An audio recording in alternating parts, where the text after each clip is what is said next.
As the golden rays of graduation morning illuminated the university campus, James could finally breathe a sigh of relief. He had completed his course, not only with a diploma in hand but also with a heart full of love for a woman who was about to become his wife. With his eyes shining with happiness and an unwavering conviction that they were meant to be together, James and his beloved, Elizabeth, exchanged sacred wedding vows. In their fruitful garden of love, a beautiful rosebud blossomed. Ethan, their first child, arrived as a blessing, filling their hearts with indescribable joy and a newfound sense of purpose. Ethan's smile, a reflection of his parents' joy, became the sun that lit up their home every morning. 5 years later, a new bright star, Hannah, joined the constellation of their family. The girl, with her sparkling eyes and infectious laughter, brought a new dimension of joy to their lives. The family was in perfect harmony, living happy days filled with laughter, love, and understanding. However, a dark cloud of despair descended upon this idyllic family. Just 6 months after Hannah's birth, Elizabeth, the loving mother of Ethan and Hannah, James' devoted wife, the soul that bound the family together, was taken from them suddenly. A cruel and relentless illness claimed Elizabeth's life, leaving an immeasurable void in James and his children's lives. The pain was almost unbearable. The once laughter-filled and loving home now echoed with silence and mourning. James found himself alone, navigating the stormy waters of widowhood while trying to be the safe harbor for his 2 children, who were equally tormented by the loss of their mother. The man who once shared every moment of joy and sorrow with his wife was now alone, carrying the weight of the responsibility of raising his children without the presence of his beloved Elizabeth. The joy of their past seemed like a distant memory in the face of the harsh reality of his present. He was now a widowed father, a solitary lighthouse for his children amidst the darkness of grief. The monetary reward for James' arduous routine at the small tool shop was meager, barely enough to keep a roof over their heads and food on the table. Daily survival was an unending battle, with every penny counted and every expense calculated. Seeing James struggle, a kind neighbor, Mrs. Coleman, a gray-haired lady with compassionate eyes, offered to help. "James, Ethan is already grown up. I can take care of him after school. It's not much, but it's a start, isn't it?" Her offer was like a balm to James' worries. However, young Hannah was still small, a delicate rosebud in need of constant care. Clara hesitated. "Taking care of such a little baby is a big responsibility, James. I'm not sure if I can manage." So, in his determination to ensure that Hannah was safe and well cared for, James made the decision to take his daughter with him to the shop every day. "Don't worry, Mrs. Coleman. I'll bring Hannah with me. She'll be my helper at the shop," he said, trying to conceal the concern in his voice. As time went by, little Hannah grew deeply attached to her father. The tool shop became her playground, and James became her hero figure. The moments they spent together, despite the challenging circumstances, strengthened their bond. Eventually, as Hannah grew older, James managed to enroll her, along with Ethan, in a local preschool. Hannah, sweet and charming as ever, quickly adjusted and won the hearts of everyone around her. Her radiant smile was like a ray of sunshine that dissipated James' melancholy. However, Ethan was struggling with his own internal battles. The loss of his mother and the hardships of life had left him silently rebellious. He became withdrawn and resistant, a stark contrast to his sister's gentle nature. James looked at his son, longing to find a way to reach him, to calm the storm that raged within him. Time, like an unwavering river, continued its course, transforming young Hannah into a diligent and caring young woman. She became her father's right hand, assisting him at the tool shop, involving herself in every aspect of the business. "Dad, let me do that. "You look tired," she would often say, grabbing a cloth to clean the tools or organizing the shelves. At home, she took on many responsibilities, preparing meals and maintaining order, a calm and steady presence amidst the storms of life. However, Ethan, the eldest son, walked a different path. His teenage rebellion led him into frequent troubles, and he seemed indifferent to the well-being of his family. His life was marked by constant conflicts and reckless attitudes, a blatant denial of the order and stability that James tried to maintain. James, despite the sorrow he felt for his son's behavior, did his utmost to avoid confrontations. "Ethan, please try to behave. I know it's difficult, but we need to stick together as a family," he would plead, his voice filled with a mixture of exasperation and hope. Ethan's ingratitude and defiant attitude were a thorn in Hannah's side. The girl, who deeply admired her father for the effort he made to support the family, felt a growing resentment toward her brother. "Ethan, why do you have to be so difficult? Can't you see how hard Dad tries?" She confronted him, her eyes shining with indignation. However, no matter how hard she tried, it seemed that Ethan was drifting further away from them, plunging into an abyss of rebellion and bitterness. On Ethan's 18th birthday, a milestone that many considered a doorway to new opportunities, he showed complete disinterest in following traditional paths. The idea of attending college seemed strange and restrictive to him, and working at his father's tool shop was a prospect he vehemently refused. During the birthday dinner, James tried to broach the subject delicately. "Ethan," he began, his hands tightly gripping the cutlery, "have you thought about what you'd like to do now that you're officially an adult?" Ethan rolled his eyes, his face closing off in a mask of irritation. "I don't want to go to college, Dad. And I definitely won't work at that shop. I have my own plans." Family dinners, once a time of unity and joy, became the stage for heated arguments and misunderstandings. "You need to think about your future, Ethan," James insisted, his voice echoing in the dining room. "You can't just wander aimlessly. Life requires planning and effort." Hannah, sitting silently by their side, watched the exchange with a knot in her stomach. The tension between her father and her brother was palpable, and it seemed to grow with each passing day. Disagreements became a constant in her life, a dark cloud hanging over the tranquility of their home. As Hannah approached adulthood, she carried with her the joyful anticipation of going to college, while Ethan, a few years older, continued to get lost in temporary jobs and alcohol-fueled nights, seemingly directionless and purposeless. The disparity between the two siblings was like a wedge, deepening the rift in their already fractured relationship. On a particularly hot day, James was alone in his tool shop. He climbed an unstable ladder in the stockroom to retrieve an item from a high shelf. Unfortunately, he lost his balance, falling disastrously from a considerable height.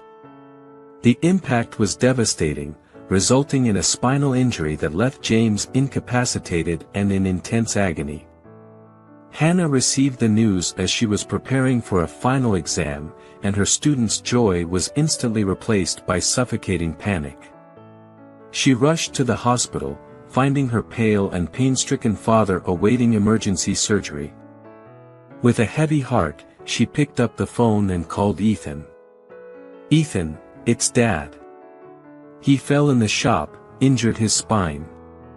He's in the hospital, needing emergency surgery," she said, her voice trembling.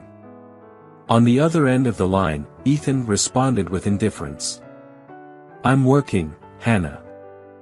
I'll come as soon as I can," he said, without a hint of urgency.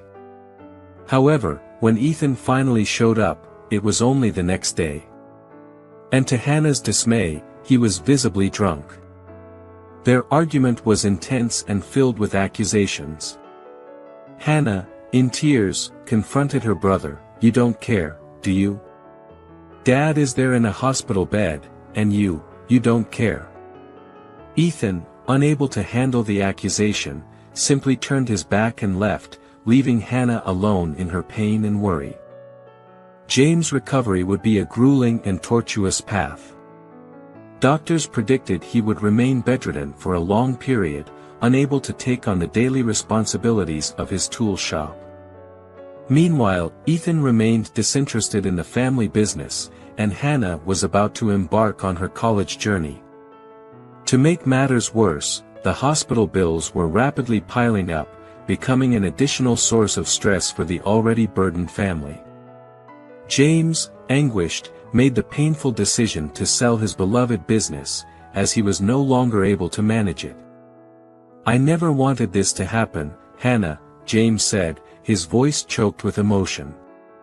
"But I don't see any other way. We need the money to pay the hospital bills, and I can't run the shop anymore." Hannah, sharing in her father's sadness, tried to console him. "Dad, I know how much the shop means to you, but sometimes we have to make sacrifices. We'll get through this together." James's heart filled with gratitude for his daughter's understanding, but he couldn't help but feel a wave of melancholy at the thought of giving up the shop that had been his passion and livelihood for so many years. Farewelling that chapter of their lives would be a bitter transition, but they knew it was the only choice they had to face the challenges that lay ahead. Hannah had always been by her father's side, a constant and caring presence in his days of recovery. Ethan, on the other hand, was an absent specter, avoiding any meaningful interaction with his father. On a crucial day, Hannah had an important interview at the university. With the house left only to James and Ethan, an urgent need arose. James's vital medications had run out.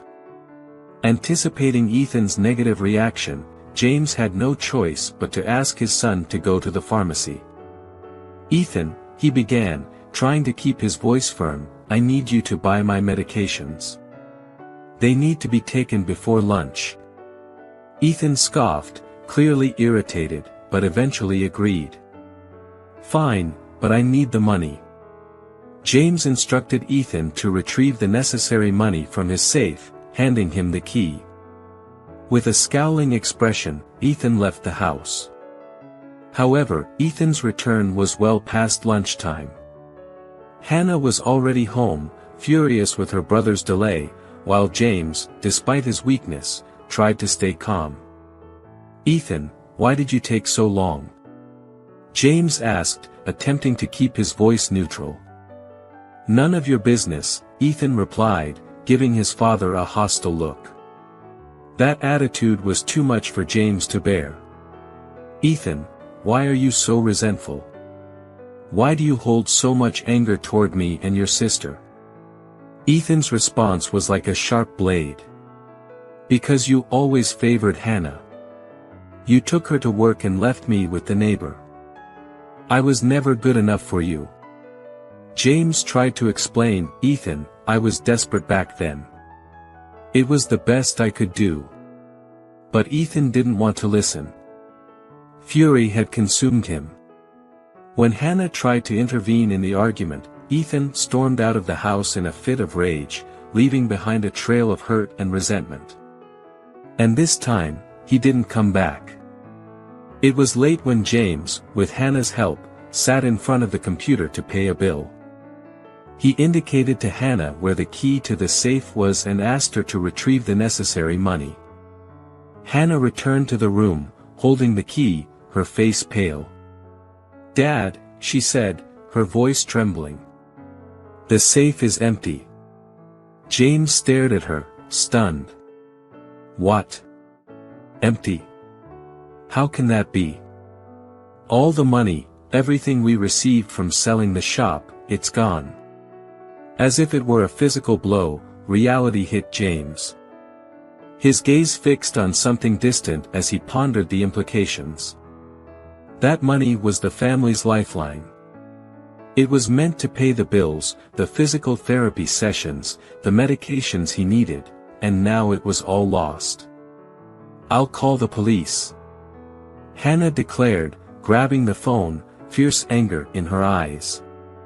"No," James interrupted, his voice firmer than he felt. "No, Hannah. We can't do that." "But Dad, he stole everything. We need to." "No," James repeated, cutting off his daughter. "I can't see my son in jail." The sadness in his eyes was unmistakable. "Deep down, I feel guilty, Hannah. I feel like I failed Ethan. I should have taken better care of him, should have been more present." And so, even with the weight of betrayal upon them, James chose love for his son. The pain of the loss was immense, but the idea of seeing Ethan behind bars was unbearable. The family found themselves on the edge of the abyss, the ground seemingly ripped from under their feet. Without any source of income, the once promising future now appeared bleak and uncertain. Hannah, carrying the weight of the world on her shoulders, made the painful decision to suspend her college preparations and instead seek employment. Still with a hint of uncertainty, she enrolled in a nail design course, trying to find a way to bounce back. Her first clients were attended to with an almost palpable nervousness, but with each painted nail, she began to gain confidence and skill. It didn't take long for a local beauty salon to notice her talent. They hired her, and Hannah saw it as an opportunity to shine. Her dexterity and creativity attracted many clients, who soon became loyal to her art. Word-of-mouth advertising, combined with Hannah's promotion of her work on social media, helped solidify her presence in the market. Success didn't stop there.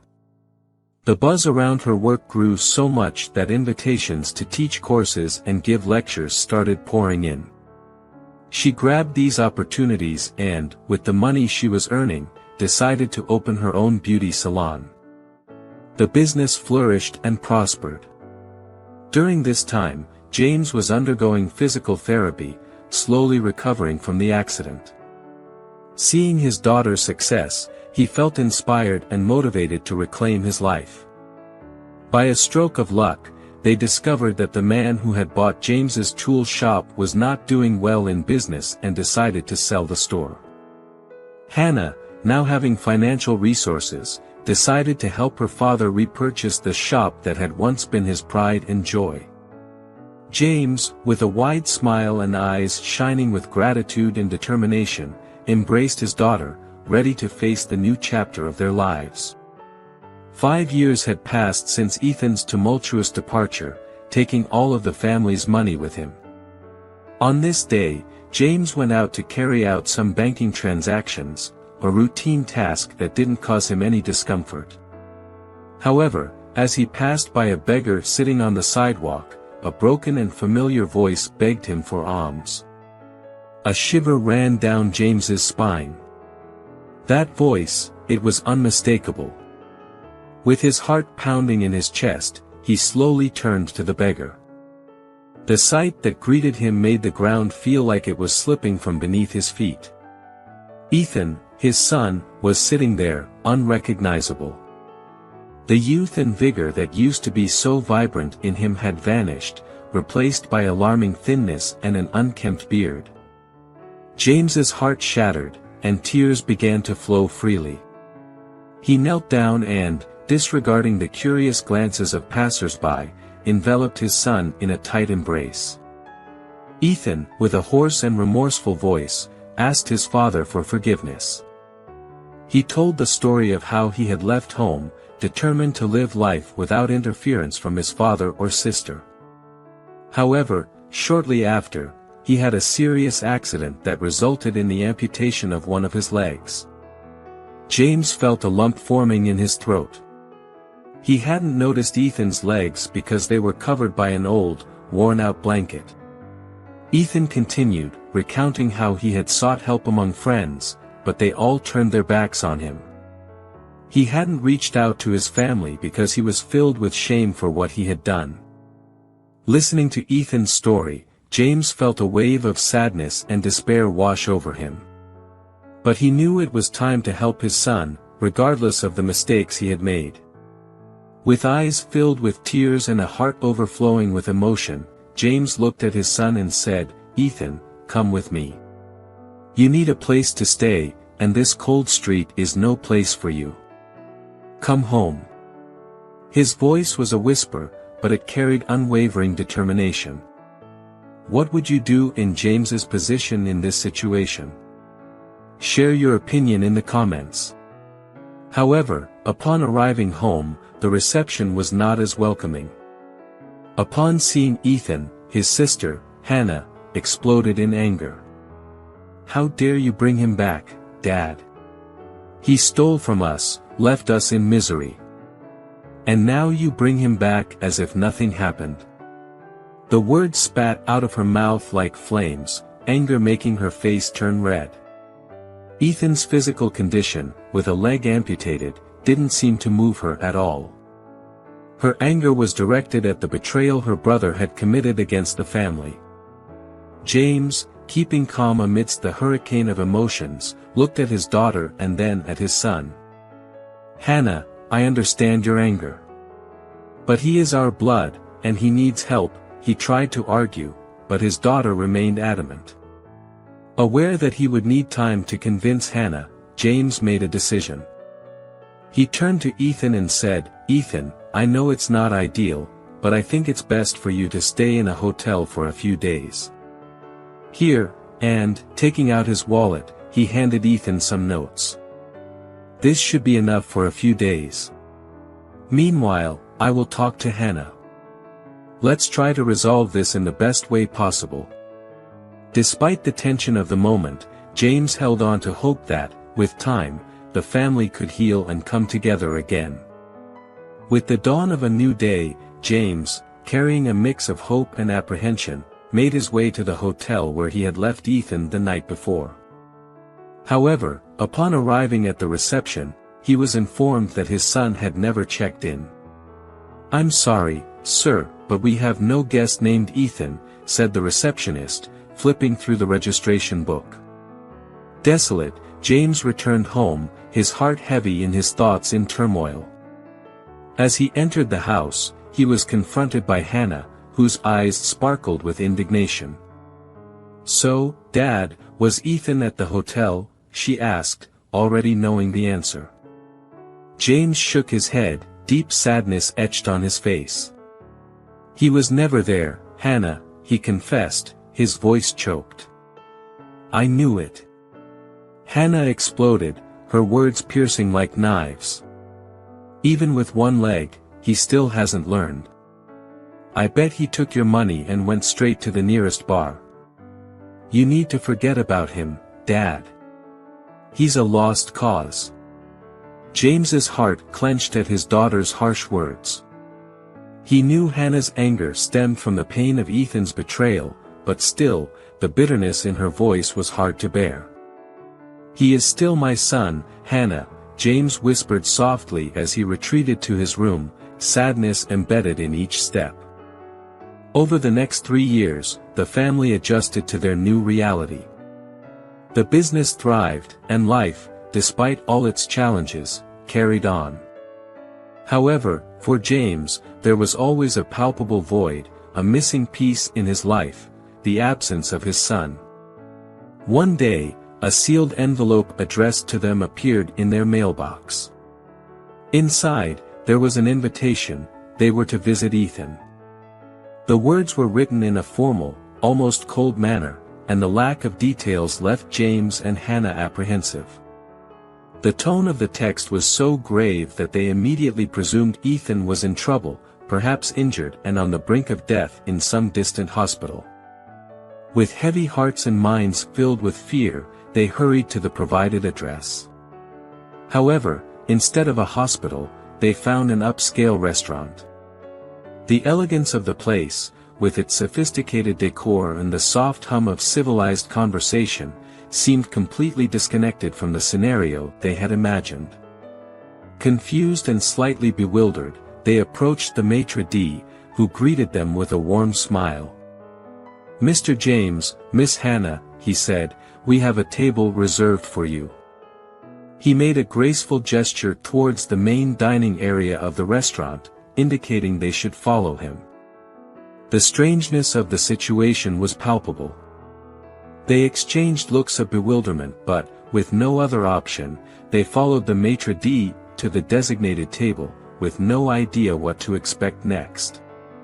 Suddenly, the imposing figure of Ethan appeared. He was elegantly dressed, the disheveled appearance of years past seeming like a distant memory.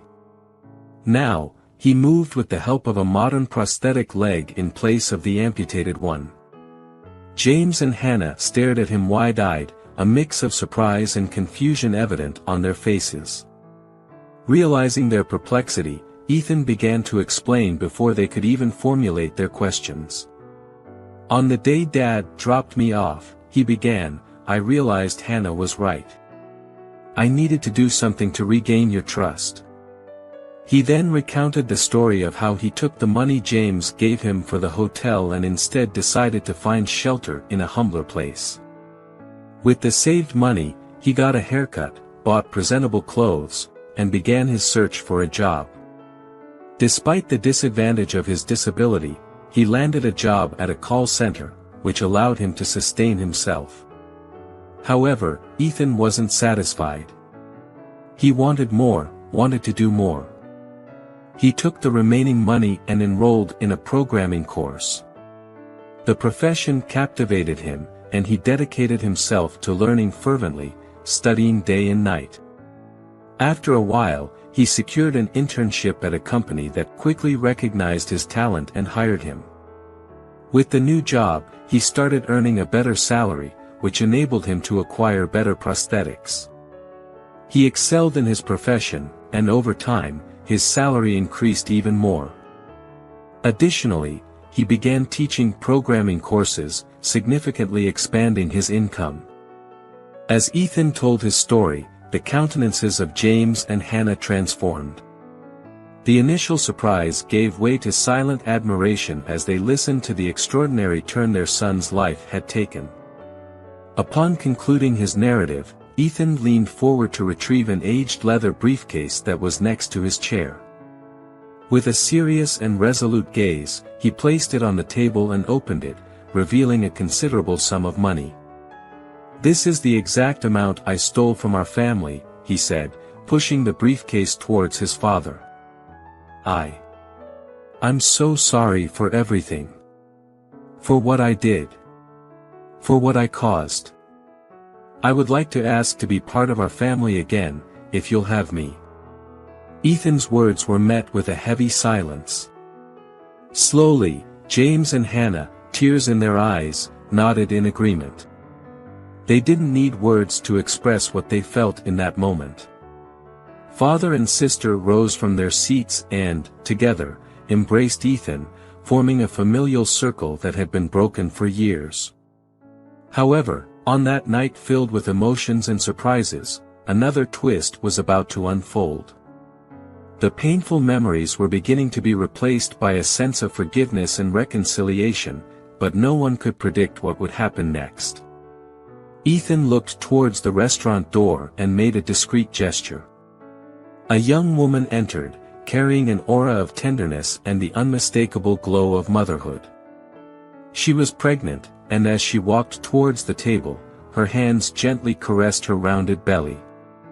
"This is Lisa," Ethan introduced, taking the woman's hand and leading her to the table. "Lisa is a physical therapist, and she's the one who helped me adapt to the prosthetic. She supported me, believed in me when I needed it most, and now, well, we're expecting our first child." There was a moment of silence as the news made its way to the hearts of James and Hannah. Emotion overflowed from James' eyes, tears freely streaming down his weathered face. Suddenly, the emptiness James had felt all these years seemed filled. Not only had he reunited with his son, but he was also about to become a grandfather. Forgiveness, regret, and hope mingled in a whirlwind of emotions, and all he could do was cry, tears of relief, tears of joy. Now, the lives of James, his daughter Hannah, and his once rebellious son, Ethan, were in harmony again. Ethan had transformed into a successful man and was about to start a family with his beloved Lisa. Hannah, who had given up her college education to support the family, now owned a thriving beauty salon. James, who had once had to sell his tool store, was back in business with the help of his daughter. The happiness of the family was indescribable. They were finally together again, with Ethan repaying the faith his father had placed in him. The son who once rebelled against his family and ran away was now back, stronger than ever. The father and daughter who were once left behind now saw a bright future ahead. And the icing on the cake was the news of Lisa's pregnancy. James was thrilled to become a grandfather, and Hannah was excited to become an aunt. The family was complete again, and they couldn't be happier. The family's story teaches us that even in difficult times, we should never give up on our loved ones. It may take time, but every effort will be rewarded in the end.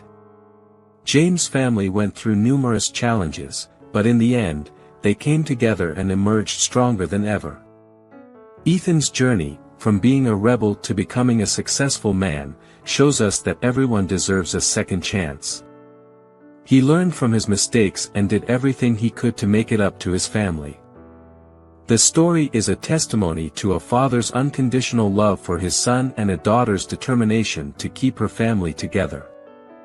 Though they faced hardships, they never gave up and continued to fight. And in the end, they had the happy ending they always wished for. They were together again, happy and content. And though life tested their patience and resilience, they emerged victorious, proving that the love and unity of family will always prevail, no matter how fierce the storm. If you enjoyed the story, leave a like and share. Also, be sure to watch the next story appearing on your screen. Until the next video.